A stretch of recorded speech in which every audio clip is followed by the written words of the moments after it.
Il est des phrases qui traversent le temps comme une braise sous la cendre, discrète mais brûlante. Il n'est de richesse que d'homme, appartient à cette lignée de vérité silencieuse que l'on croit connaître et que l'on oublie pourtant à chaque détour de nos ambitions. Elle ne brille pas comme l'or, elle ne se chiffre pas, elle ne s'accumule pas dans les coffres. Elle se vit, se perd, se retrouve dans le regard de l'autre. À l'heure où le monde se mesure en indices, en croissance et en flux, cette maxime sonne presque comme une insolence. Elle nous invite à un renversement, une conversion du regard. Cesser de compter pour commencer à rencontrer. Car enfin, qu'est-ce qu'une richesse qui ne se partage pas? Une illusion patiemment entretenue. Une solitude déguisée. L'homme, lui, ne se possède pas. Il échappe, résiste, étonne. Il est cette énigme vivante qui, par sa simple présence, bouleverse les équilibres les plus soigneusement établis. Dans une société fascinée par l'accumulation, l'homme rappelle l'essentiel. Rien de ce qui compte ne peut être thésaurisé. Ni l'amitié, ni la confiance, ni l'amour. Ces biens-là se déploient dans l'échange et s'évanouissent dès qu'on prétend les retenir. Il n'est de richesse que d'homme, non pas au sens d'une ressource exploitable, comme on parlerait d'un capital humain, avec la froideur des bilans, non. L'homme n'est pas un moyen, encore moins une variable d'ajustement. Il est une fin, une présence irréductible, un monde en soi. Reconnaître cela, c'est déjà entrer dans une autre économie, plus fragile peut-être, mais infiniment plus féconde. Cette richesse-là est paradoxale, elle ne s'accroît pas en prenant, mais en donnant. Elle ne s'épuise pas dans l'usage, mais s'approfondit dans la relation. Elle exige du temps, cette denrée devenue rare, et une forme de disponibilité intérieure que nos vies privées peinent à offrir. Il faut savoir s'arrêter, écouter, accueillir, consentir à l'imprévu de l'autre, à sa part d'ombre comme à sa lumière. Car l'homme est aussi cela, une promesse incertaine. Aimer l'homme, croire en lui comme une richesse, c'est accepter de ne pas maîtriser. C'est faire le pari de la confiance dans un monde qui valorise le contrôle. Et ce pari est exigeant. Il expose à la déception, à la trahison parfois. Mais il ouvre aussi à une forme de plénitude que rien d'autre ne peut offrir. On croit souvent que la richesse protège, qu'elle isole du manque, du besoin, de la dépendance. Mais elle peut aussi enfermer. Elle érige des murs invisibles entre les êtres, substituant à la relation vivante, circulation abstraite des biens et des services.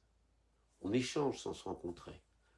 On consomme sans regarder. Et peu à peu, la présence humaine devient accessoire, presque encombrante.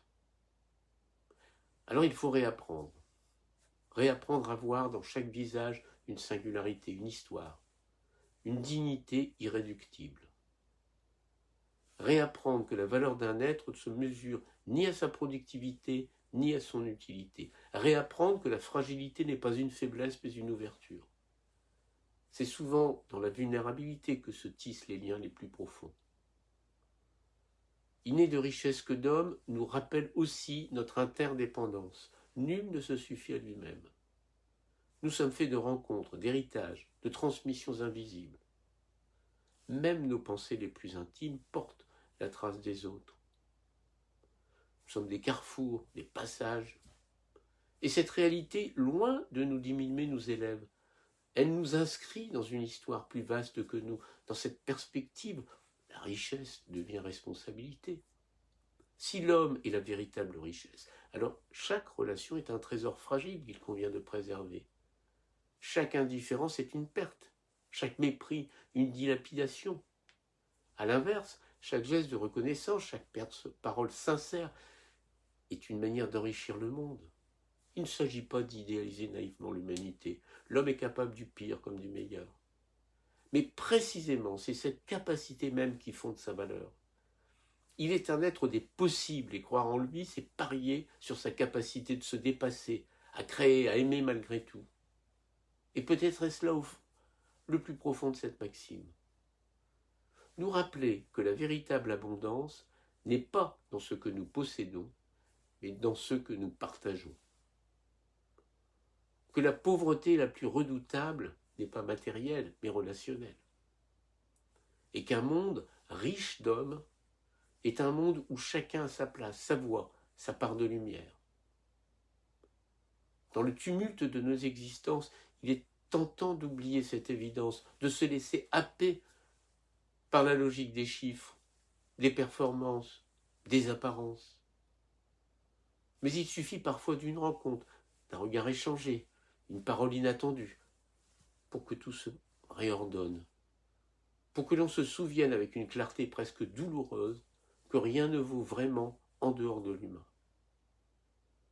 Alors, peut-être faut-il garder cette phrase comme un viatique, une boussole discrète dans le labyrinthe de nos vies modernes, non pour rejeter le monde tel qu'il est, mais pour y insuffler une autre manière d'être, plus attentive, plus ouverte, plus profondément humaine.